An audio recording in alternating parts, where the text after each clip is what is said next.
శ్రీకృష్ణుడు తన వేణువుని ఎందుకు విరిచేశాడో తెలుసా?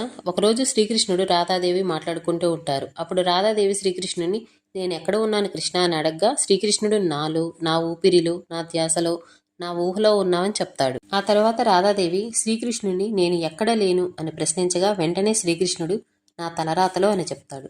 కొంతకాలం తర్వాత రాధాదేవి మరణానికి దగ్గరవుతుంది అని తెలియగానే రాధాదేవి శ్రీకృష్ణుడికి సేవలు చేసుకోవాలని ద్వారకకు వెళ్లి శ్రీకృష్ణుడికి సేవలు చేస్తూ ఉంటుంది. మరో 2 రోజుల్లో తను మరణిస్తుందని తెలియగానే రాధాదేవి ద్వారక నుండి బయలుదేరి వెళ్లిపోతుంది.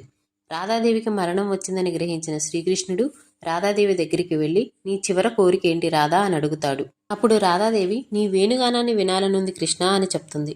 శ్రీకృష్ణుడు తన వేణువును తీసుకుని రాధాదేవి కళ్ళు మూసే వరకు వాయిస్తూనే ఉంటాడు.